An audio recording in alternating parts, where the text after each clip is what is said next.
গাছটিও বড় হইছে। আরে কেডা জোর হিসাবে না? হ্যাঁ, কি হইছে?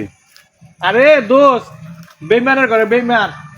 একখানো পড়ালেখা করছি, শুরু বেলা একখানো চলাফেরা করছি, কত একখানো জালি খাওয়া মাছ ধরছি, বন্ধু গেছি। এই শুরু বেলা শৈশবের বন্ধু আছিলি তুই, আর তোর মাইয়া আর বিয়া গেল। পুরা নুরালাপুরে মানুষ দাওয়াত দেখা হয়েছ, আর আমি গরিব মানুষ রিক্সা চালাই দেখি আমার দাওয়াত দিত না। 500-1000 টাকা বড় হয়েছিল কে রে? তোর লোক একখানো চলাফেরা করছি না? তুই রাগ হইস না, আমার কথা হন। মনে কর যে আয়োজন করছি, বড় বড় লোক দাওয়াত দিছি তো, মনে কর যে তোর লগে হ্যাঁ পরিবেশটা বনে না। তোর লগে পরিবেশটা না বনার কারণে তোরা দাওয়াত দিছি না। আর বিশেষ করে তোর কথা মনও আসিল না। এটা একটা কথা কইলি? তোর কথা মনও আসিল না। তুই যে কথাটা কইছ, আমি কিন্তু একবার এই জিনিসটা মনে করি নাই। আমি মনে করছি যে জরুরি লোক একখানে চলাফেরা করছি, আল্লাহর ধন সম্পদ দিয়েছে, ব্যবসা করছে, প্রতিষ্ঠিত হইছ। আমার কপাল খারাপ, আমি লেখাপড়া করতারি নাই, যে দূরে পড়ছি ওনে আমি রিক্সা চালাই। কিন্তু তুই আমার লগে বাল্যকালের বন্ধু আছিলি, তোর মাইয়া বিয়া দিছ, পুরা নুরালাপুরে মানুষ দাওয়াত দেখা হইছ, আর আমার দাওয়াত দিছ না। আমি বলে এই স্ট্যাটাসের লগে বলে বনতাম না, আমি বলে এই বেহমানের লগে বলে বনতাম না। এটা একটা কথা কইলি? তুই না আমার বন্ধু। মানুষ দেখ, মানুষে আসলে টিয়া পয়সা মানুষ পরিবর্তন করে নেয়। টাকা পয়সা হইলে তো মানুষ পরিবর্তন হয়, এটা তোর লগে এত কথা কোয়ার সময় আমার নাই। না, তোর সময়ের তো অনেক মূল্যবান, কারণ 5 মিনিট সময় তোর মনে করতে 50,000 টাকা, তোর মিনিটে 5,000, মিনিটে 10,000 তোর। তুই আমার লাগে অনেক কথা কর সময় আছে।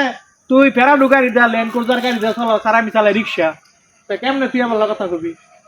দেখ বন্ধু, তুই যদি বিমান দাও ঘুরস, তুই আমার লাগে কেন চলাফেরা করছ, পড়ালেখা করছ, তোরা দেখলে আমার ওই শৈশবের কথা মনে হয়ে যায়। কিন্তু তোর মনে হয় না, কারণ তুই অনেক পয়সা হয়ে গেছে তোর, তুই অনেক কোটি কোটি টাকার মালিক, বুঝছ?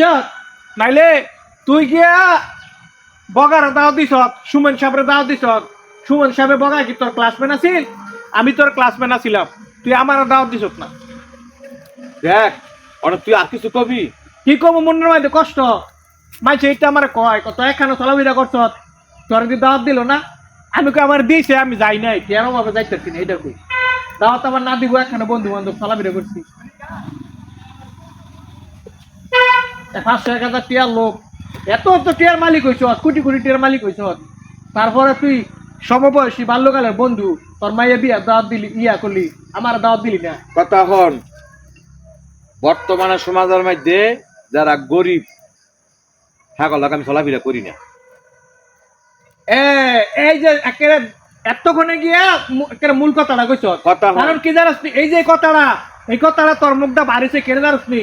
এই কথাটা বাড়িছে তোর ভিতরে অহংকার, এই যে টাকা, এই যে ধন সম্পদের অহংকার তোর ভিতরে পুরা হইয়াছে। তুই আগে এখানে মাছ ধরতাম গেলে তোর লাগে মাছ রান গেছে না, তুই ডেকে মাছের উপরে তোর ব্যাগের ভিতরে দিয়ে দিত।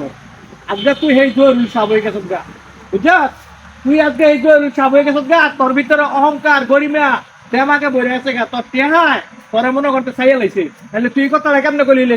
আচ্ছা, তুই এত কথা কর না গা, ওই রাত্রেবেলা আমার থেকে 500 টাকা আনিস, আইনা পরে ওই আমি গরিব হইতারি, ছোট লোক না। আমি গরিব হইতারি, ছোট লোক না। তোর দুয়ারে যাতে আল্লাহ আমার না নেওয়ায়, তোর দুয়ারের মধ্যে আল্লাহ যাতে আমার না নেওয়ায়, প্রয়োজনে না খাই থাকমু, না খাইয়া ফেকটা মারি দিয়ে পড়ে থাকমু। আচ্ছা, তুই যে আমার বন্ধু, 500 টাকা তুই যে আরেকটা কথা কয়ে দে, তুই যে আমার বন্ধু, কোনো কারণে তোর যদি দরকার পড়ে আমার কাছে, চুপ, তো আমার লাগে, তোর লাগে আমার দরজা খোলা, সুপার, তোর লাগে আমার দরজা খোলা, তুই আয় পড়িস। আমি গরিব হইতারি, কিন্তু তোর দুয়ারে যাতে আল্লাহ আমার না নেওয়ায়।